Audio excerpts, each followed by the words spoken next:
Eso, Eddie, muchas gracias. Buenas noches a todas las personas que nos están acompañando el día de hoy. Espero que estén pura vida, ¿verdad? Como decimos acá en el país, a toda la gente que no es de acá y a los que somos de este terruño, ¿verdad? Estamos aquí muy contentos de poder participar en este apostolado. Como decía Eddie, caminamos hace bastante tiempo. En realidad, ahora van a ver en mi pequeña presentación que yo soy un converso a la fe desde el año 2013. Y desde el 2013 lo que he hecho es rodearme de gente que verdaderamente conoce y que me ayude en mi camino. Y la vida me ha dado muchas sorpresas y también me ha dado muchas recompensas. Y si vieron y si estuvieron presentes ustedes en las charlas de ayer, yo me perdí la primera, pude llegar a la segunda, a la de Don Guido, y espectacular, ¿verdad?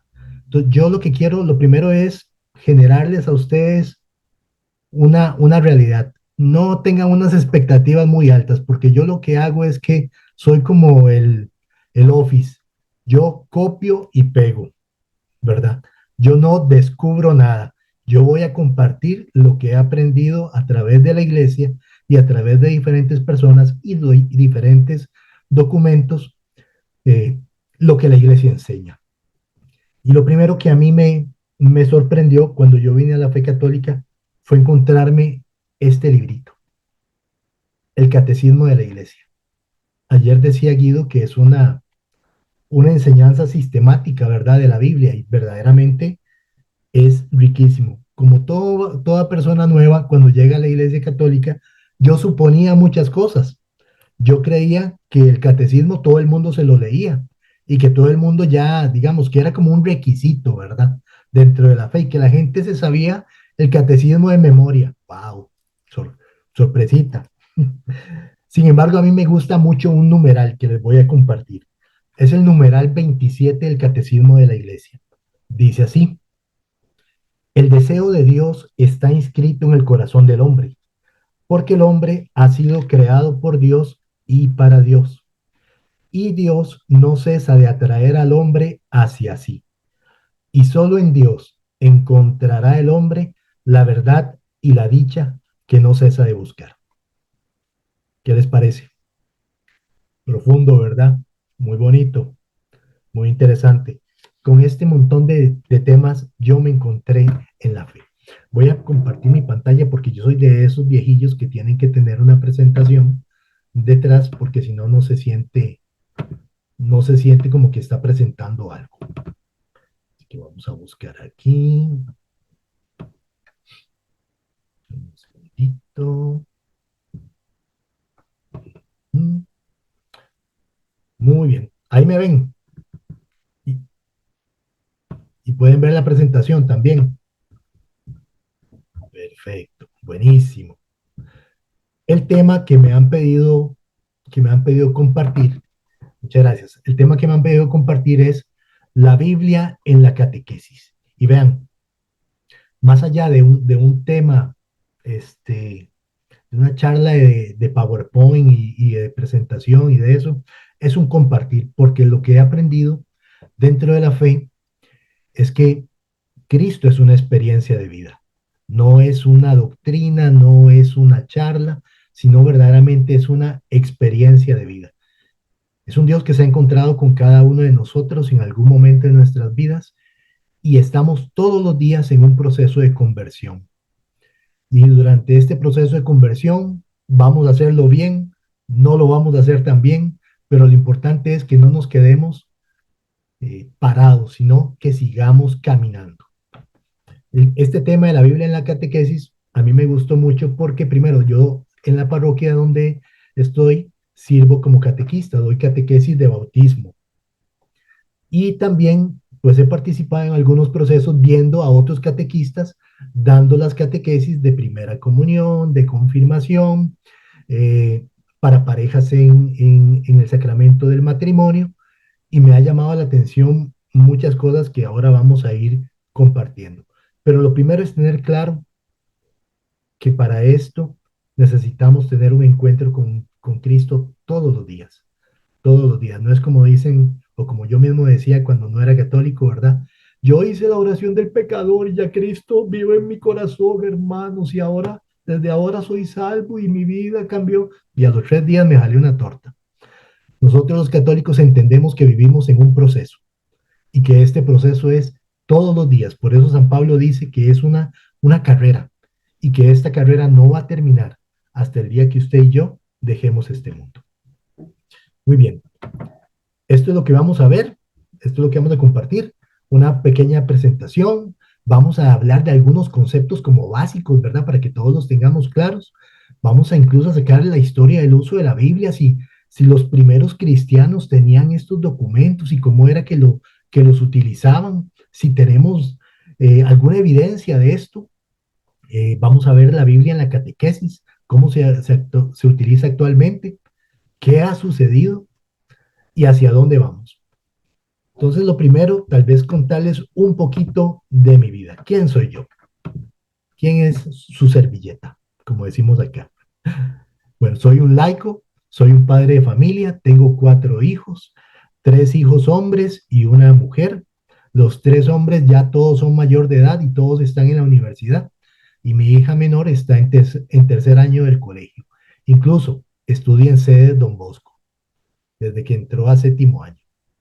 Curiosidad que ahora estemos en el apostolado apologético Don Bosco. Soy como profesión secular, soy administrador de empresas, tengo una maestría en administración y he trabajado dando consultorías y ahorita trabajo en una empresa en la parte comercial. Entonces a mí me toca contratar gente, ir con los vendedores, estar en esto. Y todavía he sido un bombeta.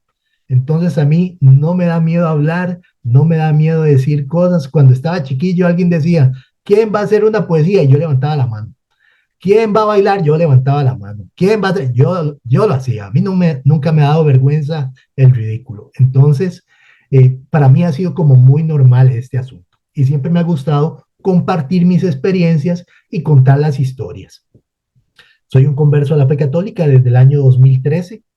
¿Verdad? Me pasaron 3 eventos que ahorita voy a tocar algunos. Así muy rápidamente, los 3 eventos fueron, yo tenía una ferretería y mi hermano era el que la trabajaba. A mi hermano lo asaltaron y le metieron como 4 balazos. Estuve en el hospital mucho tiempo.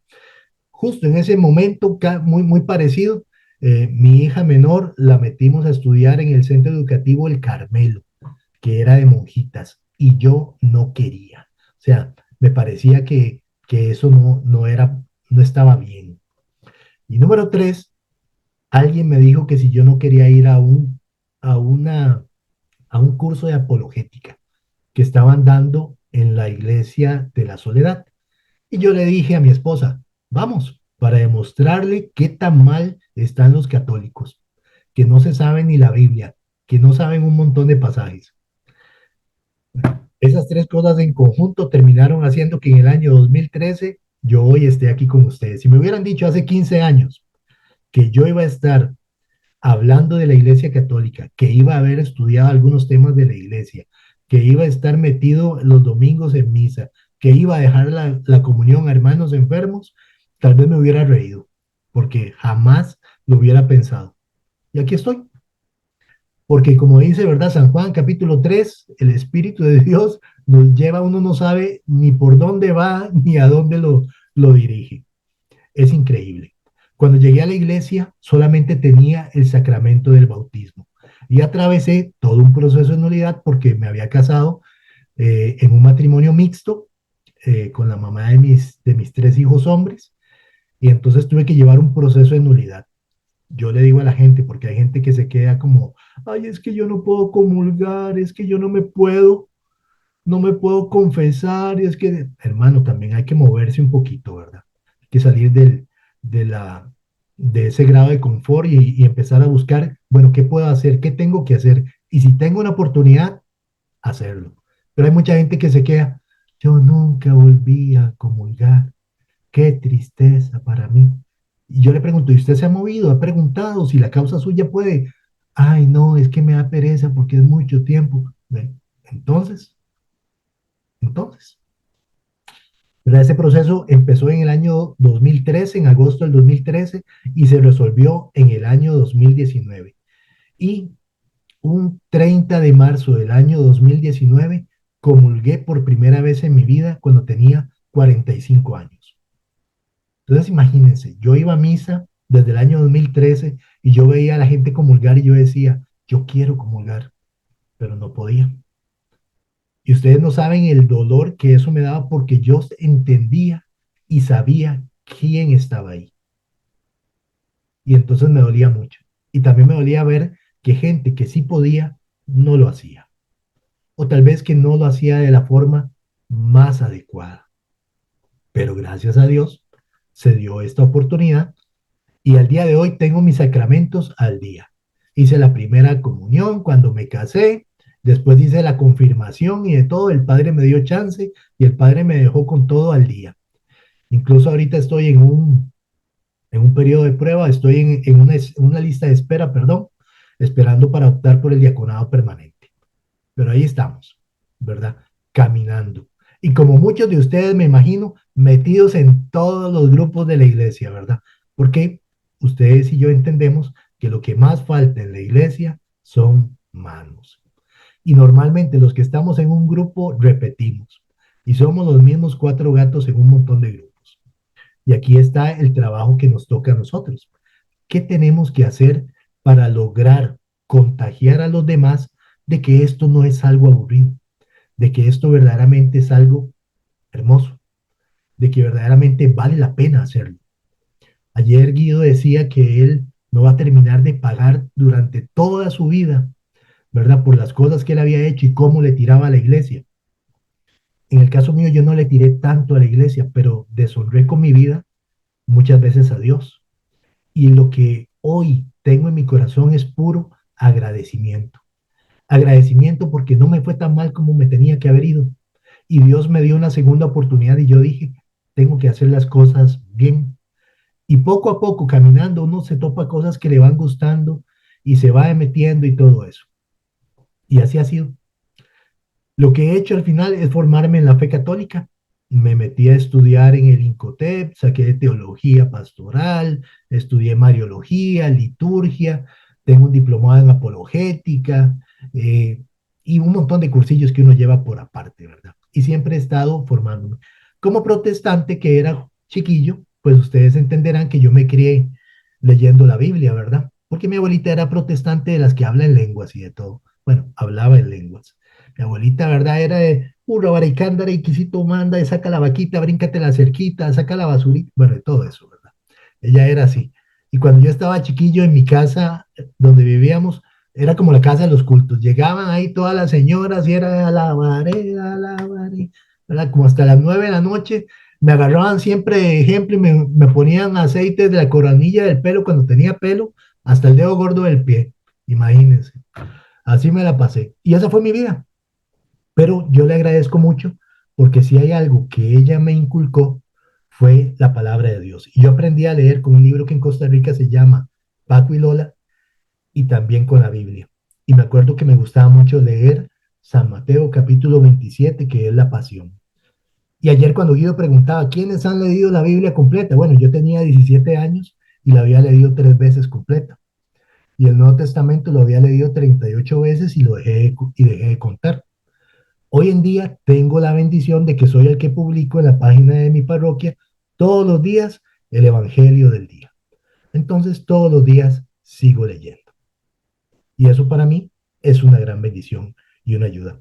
Como les decía, y como usted, soy ministro extraordinario de la Sagrada Comunión, doy catequesis de bautismo, soy representante vicarial, estoy en un voluntariado de una asociación que se llama Amali, ya tengo 8 años, a mí me toca buscar la cena para 32 personas en estado de calle. Por ejemplo, hoy tuve que pegarme una carrera porque como no podía compartir con ellos, fui a recoger la cena, fui a dejarla soplada y después me devolví para la casa. Eh, pero todas esas cosas uno las hace porque verdaderamente está agradecido y vieran las historias que uno se encuentra ahí. Verdaderamente cosas que tocan el corazón. Y yo le digo a la gente, Jesús dice en Lucas 6:46, ¿por qué me dicen Señor, Señor y no hacen lo que yo les digo?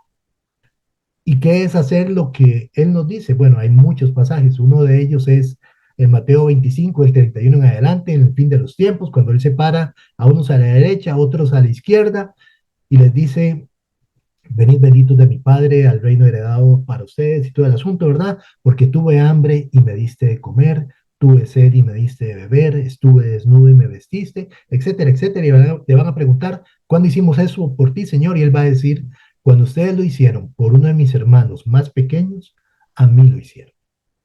Y desde que yo leí ese pasaje y empecé a visitar ese lugar, me enamoré de eso. Y yo dije, aquí es donde a mí me gusta servir.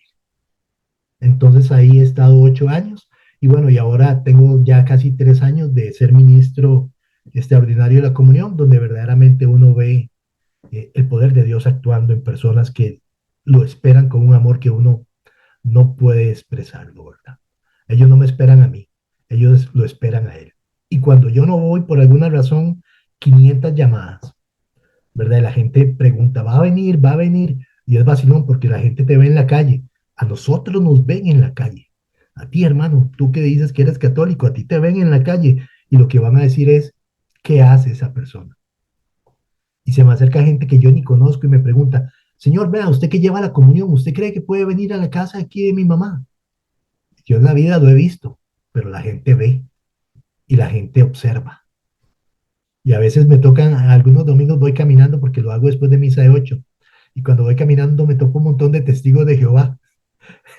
Y me da gracia porque voy caminando y todos se me quedan viendo, ¿verdad? Donde me ven con el relicario aquí, ¿verdad? Donde lo llevo guindando, ¿verdad? Ellos ya saben que ahí llevo algo. Y claro, me ven con un librito y un montón y una vela.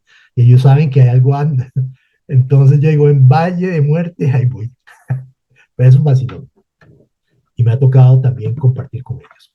Aquí les dejo un par de titulillos, ¿verdad? Cuando yo no era católico, el que está a la izquierda de sus pantallas, ese me daba gracia porque cuando uno no es católico, usted va a una iglesia protestante y en todas las iglesias a las que iba, me bautizaban. Entonces yo me bauticé en ríos, en pilas, con tinajas, con manguera, en una ducha, en todo lado, porque yo llegaba a una iglesia y me decían, ay, hermano, ¿usted ya se bautizó? Sí, claro, yo me bauticé. Ah, no, pero es que ese bautismo no sirve, el de aquí sí, guácalas, para el agua.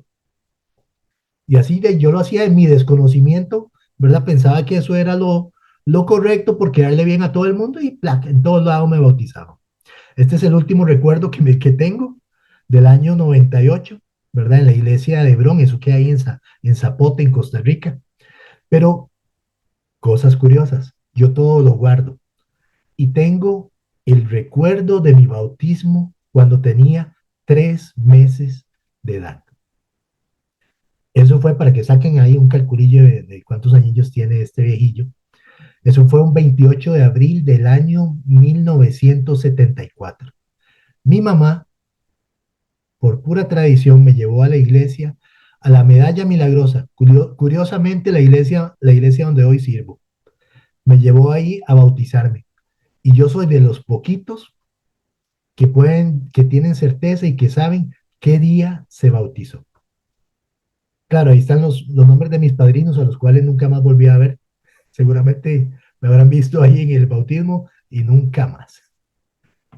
Entonces, eso es parte de mi vida. Y desde entonces lo que he hecho es caminar y compartir con personas tan bonitas así como ustedes. Ok, vamos al tema. La Biblia en la catequesis. Y primero, porque a mí me gusta, digamos, tratar de hacer las cosas racionalmente aceptables, vamos a ver unos poquillos números. Así de entrada. Esto es del año 2025. Está reciente. Eso es de datos que se cerraron en el año 2023. En el mundo hay 1.406 millones de católicos. Más o menos anda en 1.41 millones, mil millones, ¿verdad? Eso equivale a un 17% más o menos de la población del mundo. ¿Qué quiere decir eso? Hermanos, que tenemos un 83% todavía que conquistar. Así que la misión no se ha acabado. La misión está ahí afuera, ¿verdad? Y el cristianismo, a diferencia del Islam, no se impone, sino se propone. Entonces, eso es una diferencia grande. Sin embargo, hay un tema importante. Hace 10 años, para el año 2014, había 1.272 millones de católicos. Hemos crecido. Incluso en los últimos 2 años, en los documentos que han salido, se muestra un leve crecimiento. Sin embargo, hemos crecido también al mismo ritmo que la población del mundo ha crecido. Entonces, se ha mantenido ahí. Sin embargo, cuando vemos cómo está esta distribución por continentes, va a pasar algo terrible. En Europa, eso viene para abajo. En el año 2014, un 22% de la población europea era cristiana. En el año 2023 es un 20,4%. Bajó. América se mantiene estable, pero tiene una ligera tendencia a la baja. Y eso, América se mantiene estable porque en Estados Unidos se han dado muchas conversiones de personas no católicas al catolicismo. Hemos visto muchas noticias de esas. Ustedes saben que la mayoría de las personas en Estados Unidos son protestantes, porque ellos fueron colonizados por la gente de Inglaterra, ¿verdad? Con mucha influencia de Enrique VIII, de los anglicanos, entonces muchos de ellos son protestantes y los católicos son minoría. Sin embargo, se han dado muchas conversiones de católicos que ha hecho que ese número se haya mantenido. África, sin lugar a duda, es el ahora como el paraíso del catolicismo, ha tenido un crecimiento importantísimo. Apenas vemos un 3% ahí, pero eso son millones de personas. Hoy en día se trabaja mucho. En mi parroquia, los sacerdotes son combonianos y ellos, después de que ya son sacerdotes, siempre los mandan a África. Y cuando yo les pido que me cuenten sus historias, es increíble porque son evangelizaciones de primera mano. O sea, van a lugares donde no conocen el lenguaje, donde no tienen ni siquiera dónde lavarse las manos, no hay iglesias y tienen que servir muchas veces, me contaba uno, agarraron una moto y sobre esa moto le pusieron el mantel y ahí se celebró la misa, debajo de un árbol y de todo, porque no hay otra forma, no existe. Claro, para nosotros eso es increíble y hasta terrible, ¿verdad? Pero es la única forma, es la única forma. Sin embargo, a pesar de que nos hemos mantenido estables en los números, hay una realidad un poco más triste. Y esa realidad es en América Latina. En América Latina no es la misma situación. En América Latina, los católicos en el año 2014 eran un 69% y había un 19% de protestantes y no afiliados o personas que decían que no creían en Dios, un 8%. Y vean lo que ha pasado del 2014 al 2024. Los católicos bajaron de un 69 a un 54%. Perdimos 15 puntos porcentuales en América Latina. Los protestantes se mantienen. No es que, o sea, en algunos lugares han crecido, pero sumando y restando se mantienen. ¿Qué es lo más terrible de esto? ¿Qué es lo que ha crecido? La increencia, el no creer en Dios. Pasó de un 8% a un 19%. Y si lo vemos en el ámbito local, por ejemplo, aquí en Costa Rica, los números son muy similares. Y lo vemos también en la práctica. Ustedes y yo, ustedes exactamente, sí, probablemente algunos temas de muchos gobiernos de izquierda que han sido como un boom, como una novedad. Bueno, en Costa Rica tuvimos 8 años del PAC. ¿Qué hicieron esos 8 años del PAC? Ideología de género, inclusión, grupos LGTB, en fin, lo que genera al final es desconcierto. ¿Por qué para mí es importante compartir estos números? Usted me va a decir, ¿qué tiene que ver eso con la Biblia en la catequesis? ¿Quiénes son los católicos que se van a formar de aquí a 10 años? Son los niños. Y muchas veces hay muchas instituciones católicas que yo les digo tienen un mercado cautivo, tiene a los papás ahí, tiene a los hijos y no aprovecha esa oportunidad para desarrollar su propio carisma, para desarrollar la fe dentro de ellos, sino que más bien es al mínimo esfuerzo. Mejor no hagamos pleito y todo eso. ¿Y qué sucede con eso? Que los niños van poco formados. Y cuando son poco formados, acompañados de papás que tampoco son bien formados en la fe, pues la fe no va a caminar a ningún lado y se va a morir. Y ese es el gran problema que hoy atravesamos. Véanlo ustedes, vayan a las parroquias. ¿Quién es la mayor cantidad de gente que usted ve en las parroquias? Adultos y muchos adultos mayores. Son pocos los niños. Cuando hay primeras comuniones y confirmaciones, pues usted verá ahí a la gente, pero después de eso, ya no más, no regresan. ¿Y por qué pasa eso? Porque el proceso de catequesis es un proceso que está bien documentado, tenemos muchísimos libros, ¿verdad? Muchísima información. O sea, si uno ve libros, ve módulo de Cristología, módulo de Eclesiología, módulo de Doctrina Social de la Iglesia, módulo de moral, de liturgia, en fin, tenemos un montón de libros, un montón de muy buena información. Yo que doy catequesis de bautismo, tenemos este librito para acompañar a los papás y toda la cosa. Pero la gran pregunta que yo le hago y que va a ser una de las conclusiones es, ¿cuál es el acompañamiento que da la iglesia a los catequistas que dan esta formación?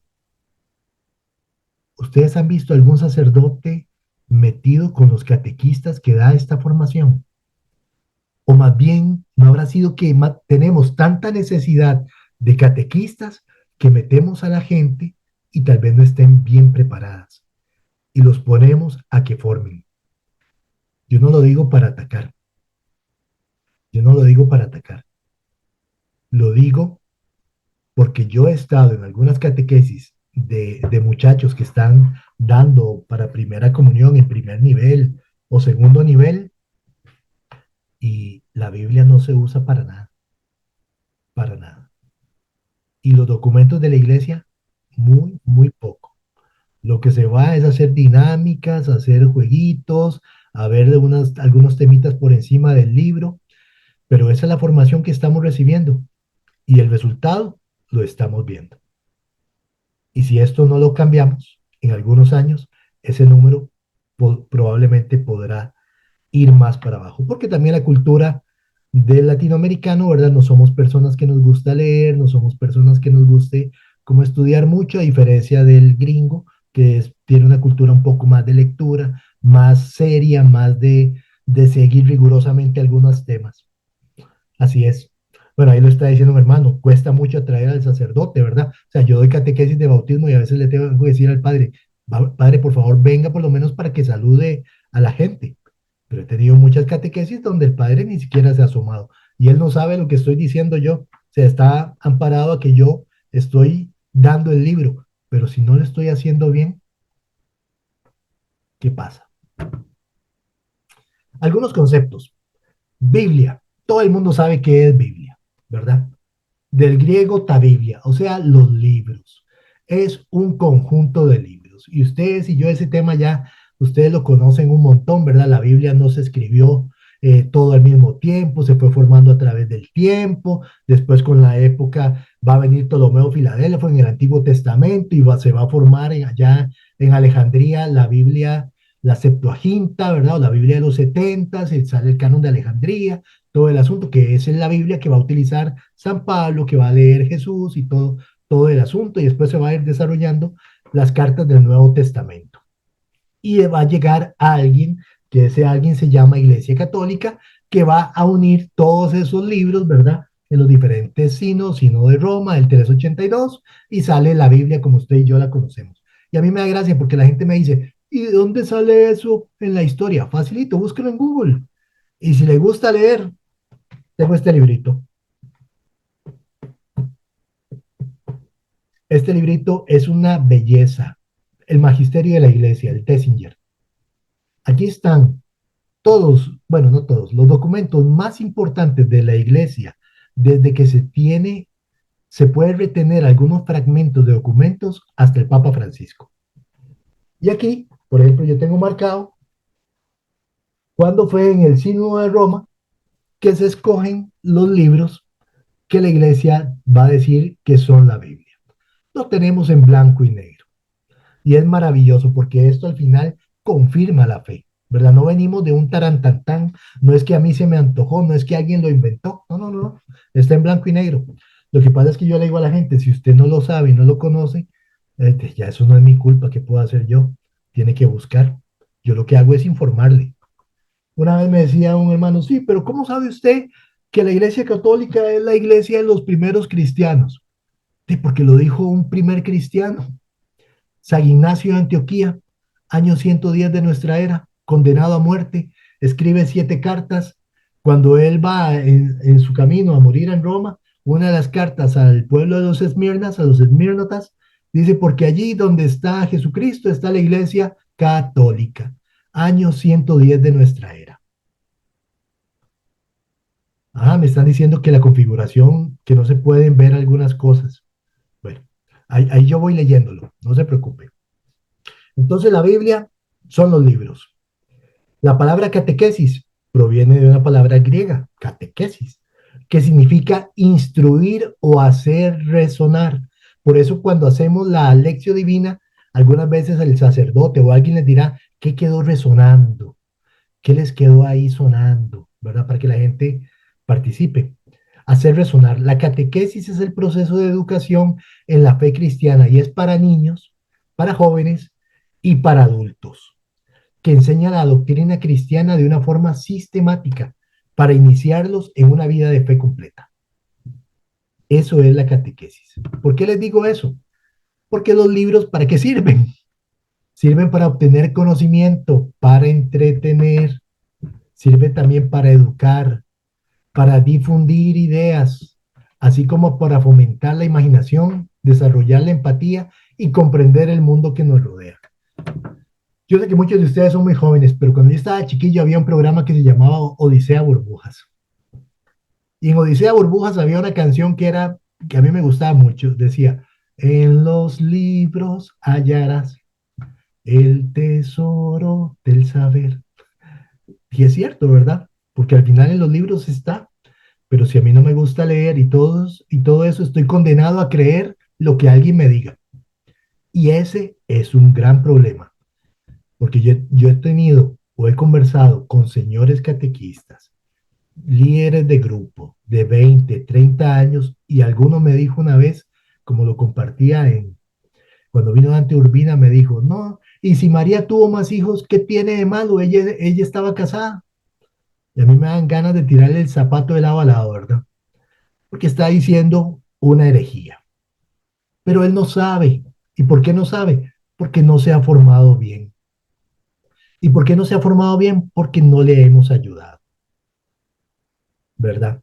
Entonces, si yo quiero construir una casa, yo no le pregunto al panadero cómo se construye la casa. Yo voy donde alguien que sí sepa, que me ayude.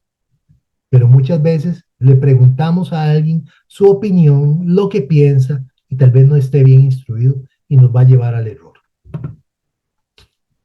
En el Catecismo de la Iglesia, se los dejo de tarea, vea. Desde el numeral 101 hasta el 141 habla de la Sagrada Escritura. Y el numeral 104 dice, en la Sagrada Escritura la iglesia encuentra sin cesar su alimento y su fuerza, porque porque en ella no recibe solamente una palabra humana, sino lo que es realmente la palabra de Dios. En los libros sagrados, el Padre que está en el cielo sale amorosamente al encuentro de sus hijos para conversar con ellos. Y por eso muchas veces dicen, cuando rezamos estamos hablando con Dios y cuando leemos Dios nos está hablando a nosotros.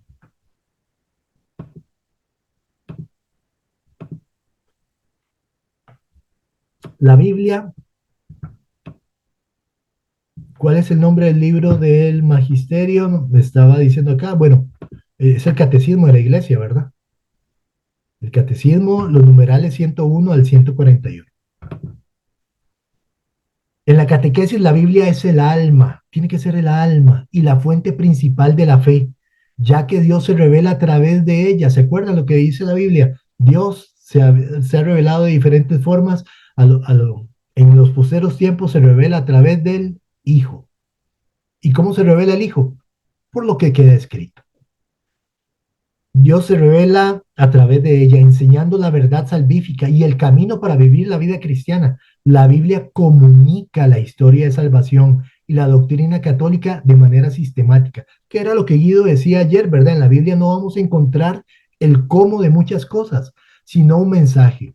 El Génesis no me va a explicar científicamente cómo nació el mundo, pero me da un mensaje. ¿Cuál es el mensaje? Dios es el creador y Dios todo lo hizo bien. Ese es el mensaje. Ya lo demás, el cómo y todo, eso me lo da la ciencia. Y ya cuando nosotros nos metemos, vamos a toparnos ahí a George Lemaitre con la teoría del Big Bang, pero eso es otra historia. Sacerdote católico por aquello. ¿Qué herramientas tiene que tener un catequista para llevar a la práctica esto?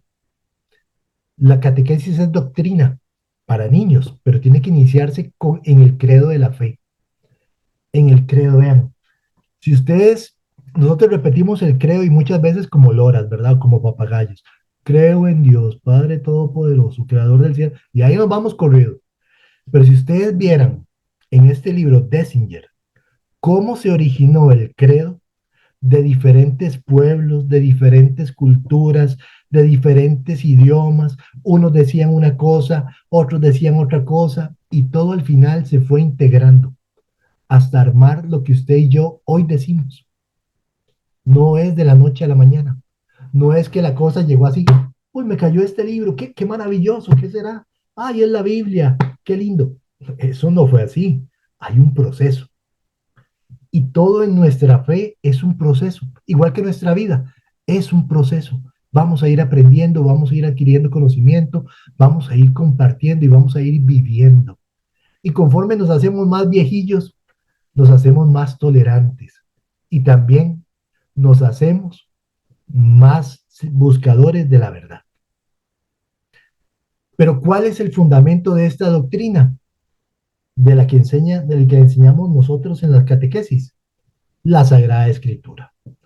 Por tanto, catecismo y la Sagrada Escritura, cada uno a su modo, serán las herramientas básicas del catequista.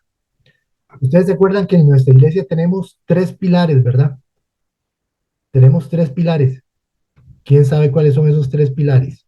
Vamos a ver, estoy leyendo aquí los chats. No crean. ¿Alguien sabe cuáles son los tres pilares en los que se basa la doctrina de la iglesia? Ah, don Henry está poniendo Biblia, magisterio y... ¿Falta uno? Ahí está. Ya también lo puso don Juan Carlos. Magisterio, Sagrada Escritura y tradición. Claro, porque vamos a ver, la Biblia no es primero y después la iglesia, no. La iglesia escribe la Biblia. La iglesia escribe la Biblia y póngase a meditar, o sea, para que esté ahí documentado lo que se escribió, es porque verdaderamente era importante para ellos dejar ese rastro de evidencia. O sea, cuando San Juan pone, porque de tal manera amó Dios al mundo que ha dado a su Hijo unigénito para que todo aquel que le crea no se pierda, mas tenga vida eterna, no es porque, no es porque era una frase tirada al aire, no, es porque era verdaderamente importante y lo querían dejar ahí. Y después ellos van a hacer la interpretación correcta de esto que se decía y lo van a pasar a sus seguidores y sus seguidores a sus seguidores, la sagrada tradición. Es como cuando contamos las leyendas de los pueblos, ¿verdad? En Costa Rica conocemos la leyenda de la Llorona, del Cadejos, son tradiciones. Hay tradiciones buenas y hay tradiciones no tan buenas. Cuando viene diciembre, ¿qué comemos en Costa Rica normalmente? Tamales. ¿Eso es bueno o es malo? Es bueno, no tiene ningún problema. Pero también hay algunas tradiciones que no son tan buenas. Pero ¿qué les quiero decir con esto? Que las tradiciones se van pasando, se van contando. Claro, en algún momento los discípulos dijeron, hermanos, se nos está muriendo la gente, ya mataron a Esteban, tiraron a Santiago del pináculo, están cazando a los cristianos, tenemos que dejar esto documentado. Y empiezan a escribir y por eso tenemos la Santa Biblia. Y como ustedes saben, la Biblia no está ordenada cronológicamente, ¿no? No fue que primero se escribió San Mateo, después San Marcos, después San Lucas, después San Juan, después Hechos de los Apóstoles, después Romanos, después Primera de Corintios. No, no, no, no, no. La Biblia está ordenada jerárquicamente, jerárquicamente. ¿Qué es lo más importante? Cuando usted ve la Biblia en el Nuevo Testamento, los evangelios, la vida del Señor. Es lo más importante. Después que sigue, la historia de la iglesia, libro de los Hechos de los Apóstoles. Y después que sigue, ¿cuál carta sigue después de Hechos de los Apóstoles? Romanos. ¿Por qué Romanos? Porque la iglesia está en Roma, jerárquicamente. Si nos vamos cronológicamente, ¿algunos de ustedes saben cuál es el primer libro del Nuevo Testamento que tenemos conocimiento que se escribió? ¿Algunos lo saben? Vamos a ver. No, no veo manillas. Tesalonicenses. No. El libro de los tesalonicenses, escrito por San Pablo, es de los primeros que está ahí escrito. Y el más viejo de toda la Biblia, el libro de Job. Entonces, no está ordenado cronológicamente, sino está ordenado de una forma para que usted y yo la podamos entender, sea más fácil de llevar su lectura concreta y así nos vamos armando. Pero vean qué lindo. Si algún día tienen oportunidad de buscar este libro, se los aconsejo un montón. Se llama La Biblia comentada por los padres de la iglesia. Son varios tomos, son diferentes tomos. Pero ¿saben qué es bonito? ¿Qué es lo bonito de este libro? De estos libros, que traen el texto bíblico y después de cada versículo vienen diferentes pasajes de diferentes primeros cristianos que comentan qué entendían ellos por ese pasaje en particular. Por ejemplo, voy a leerles uno. Voy a leerles el libro de Santiago, cuando está hablando de la fe sin obras. El capítulo 2, versículo 17 dice, la fe, si no va acompañada de obras, está realmente muerta. Escuchemos qué comenta Orígenes, un cristiano del primer siglo, sobre este texto. Dice él, sin obras la fe está muerta. Quien muere en sus pecados, aunque diga que cree en Cristo, no ha creído sinceramente en él. Y si se habla de una fe que carece de obras, esa fe está muerta, como se nos da a conocer en la carta que se atribuye a Santiago. Estamos hablando de un cristiano de los primeros siglos. Como ven, él está mandando un documento enseñándole a otras personas utilizando la Biblia. Claro que sí, Erika. Ahora yo les voy a pasar esta presentación y ahí les voy a anotar esos libros que estoy leyendo, para que vean qué bonito. También uno los puede bajar en PDF, no los tiene que comprar por aquello. Vamos a leer a San Agustín. San Agustín dice, tampoco veo por qué dijo el Señor, si quieres llegar a la vida, guarda los mandamientos. ¿Y por qué recordó lo que se refiere a las buenas costumbres? Si se puede llegar también a la vida sin guardar todo eso con la fe sola, que sin obras es muerta. Entonces, aquí vemos dos cristianos de los primeros siglos hablando de un texto de la Biblia. Y eso es lo bonito, que lo tenemos en blanco y negro. Y que al final esto son herramientas que tienen que llegar hasta los catequistas para que los catequistas lo puedan transmitir a estos niños y que al final estos niños tengan una formación un poquito más robusta. Hacerlo de la forma más cálida posible, ¿verdad? La iglesia, como también, como les digo, o sea, es que documentos sobran y nos basta. La iglesia, el Papa Benedicto XVI, en el año 2010, producto de un sínodo de los obispos que se dio en el año 2008, escribe un documento que se llama Verbum Domini.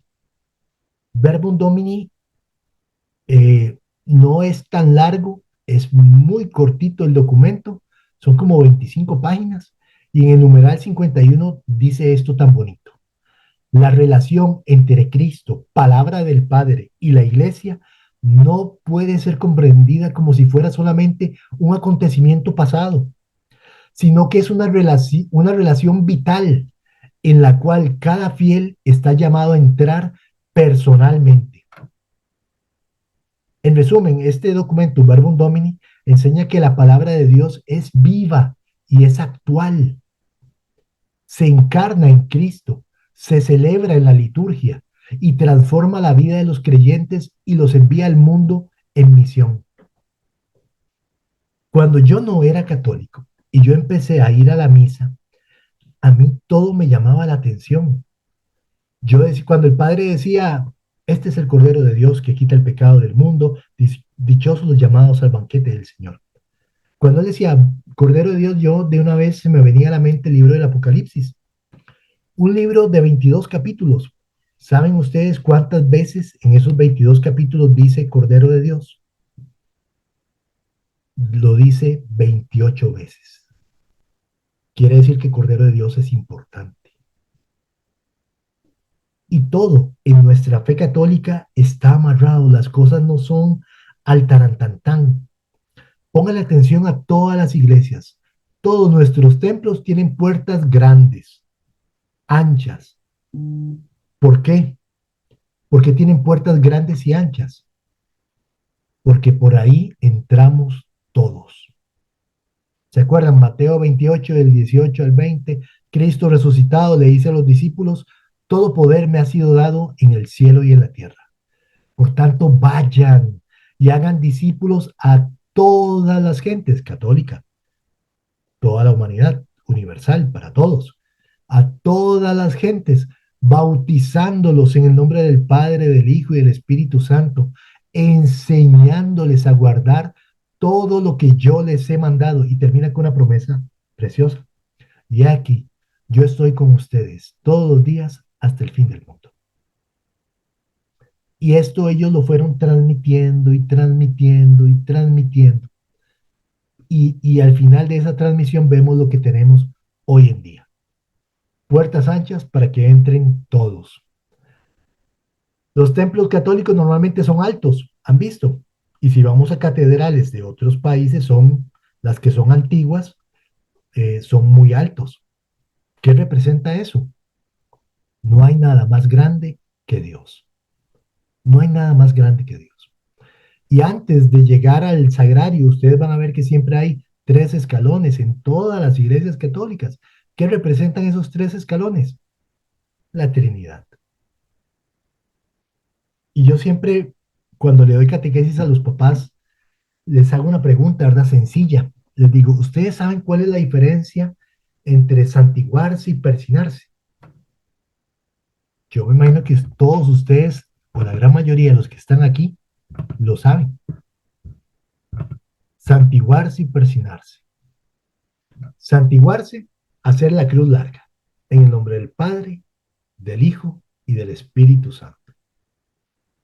Forma la cruz, pero también tiene el número 4, que en gematría, que son los valores que corresponden a ciertos números en la Biblia, el número 4 es la creación, los 4 puntos cardinales. Dios está desde el norte hasta el sur, desde el este hasta el oeste.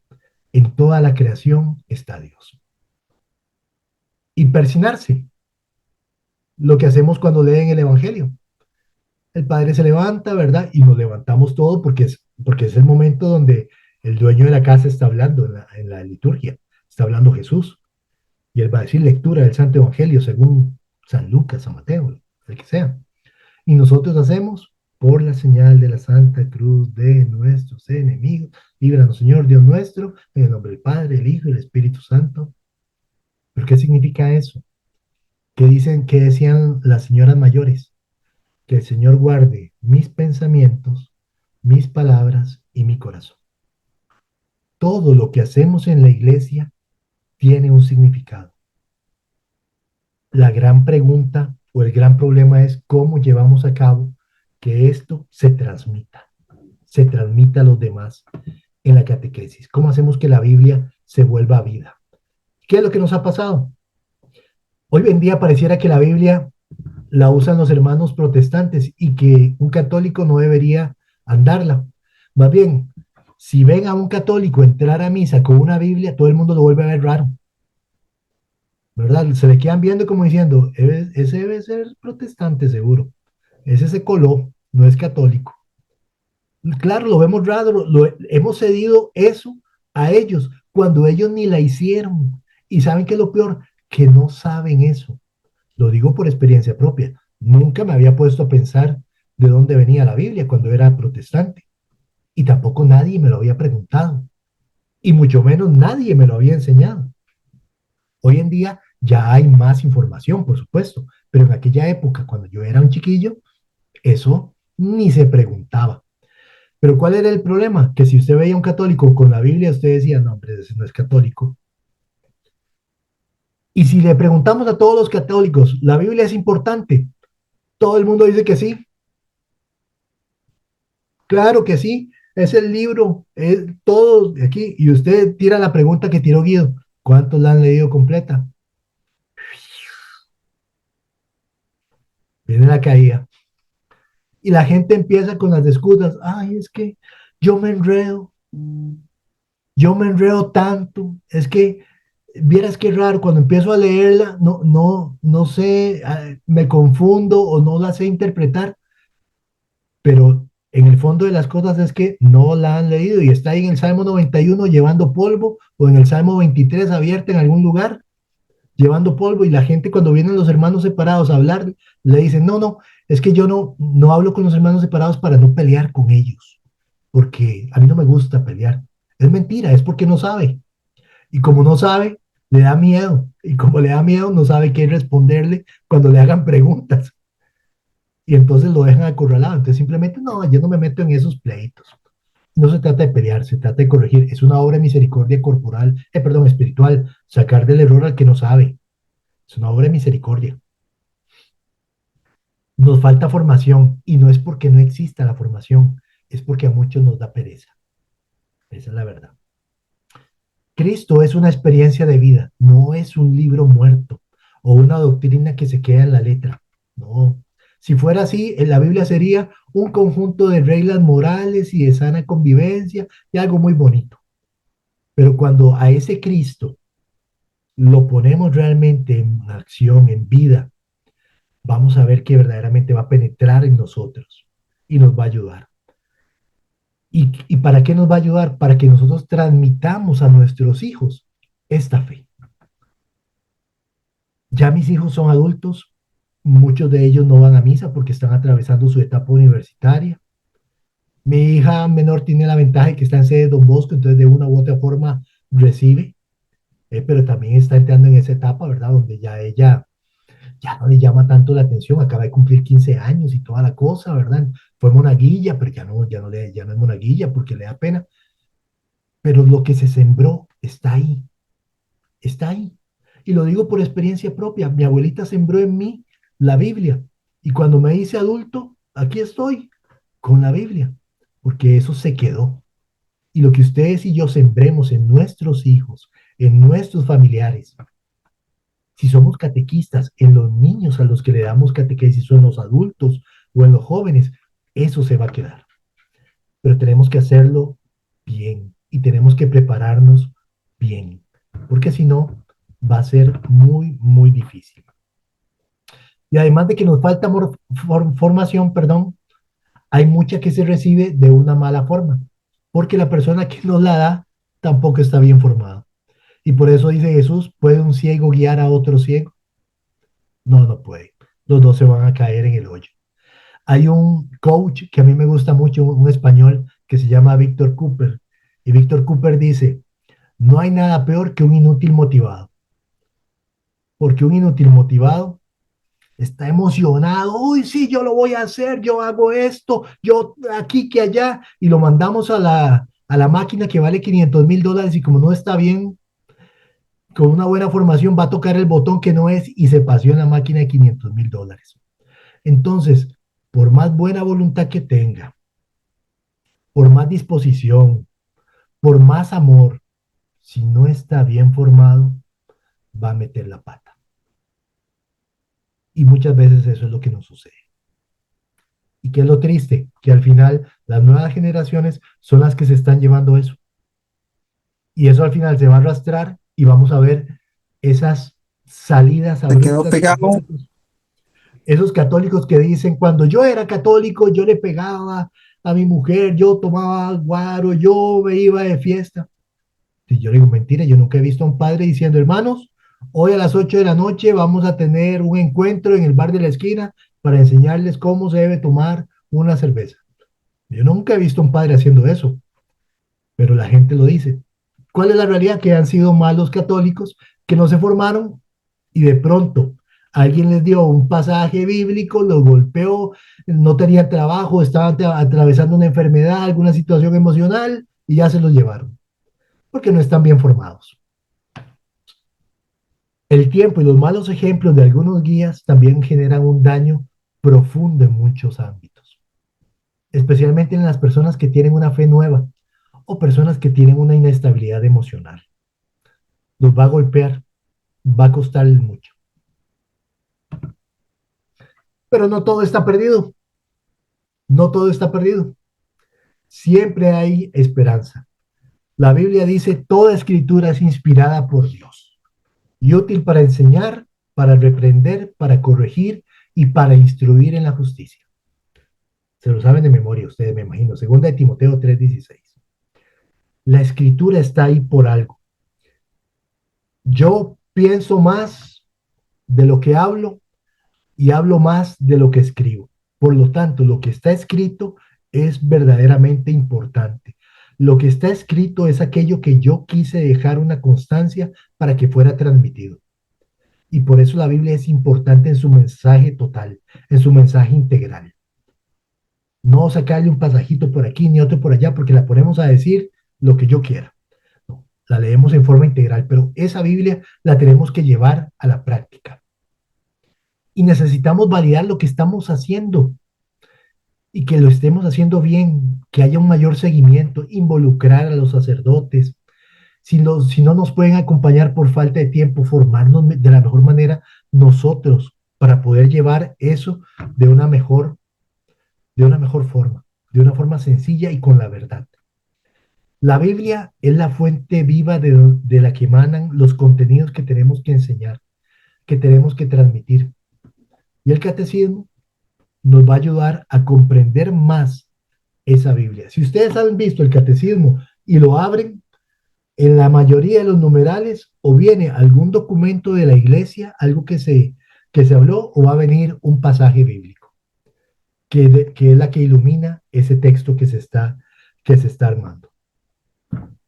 Bueno, hermanos, yo me gustaría compartir un montón más. Sé que no hay mucho tiempo, ya llevo una hora, así que dejo a Lindsay. No sé si alguien tendrá alguna pregunta o si ha llegado ese espacio. ¿Qué les pareció?